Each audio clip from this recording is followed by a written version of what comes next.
নমস্কার সবাইকে, আমার একটা নতুন ব্লগে অনেক ওয়েলকাম জানাই। আজকের ভিডিওটা শুরু করছি এখান থেকেই। আর দিনটা ছিল আমার জন্মদিনের দিন। ওই দিন আমি সারাদিন কী কী খেলাম চলো সেটাই শেয়ার করি। মা ব্রেকফাস্টের জন্য বানিয়ে দিয়েছিল ডিম কষা আলু দিয়ে, আর সাথে ছিল গরম গরম ফুলকো ফুলকো লুচি, যেটা তো খেতে দারুণ হয়েছিল।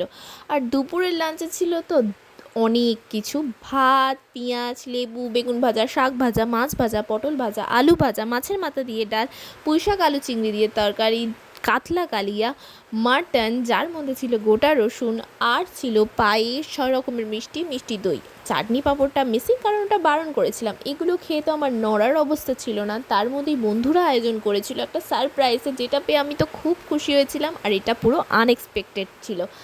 তো এগুলো করার পরে বাড়ি এসে আমার তো আর খাওয়ার কিছু জায়গা পেটে ছিল না, তাই সামান্য পায়েস খেয়ে আজকের ভিডিওটা শেষ করছি। ভালো লাগলে লাইক, সাবস্ক্রাইব।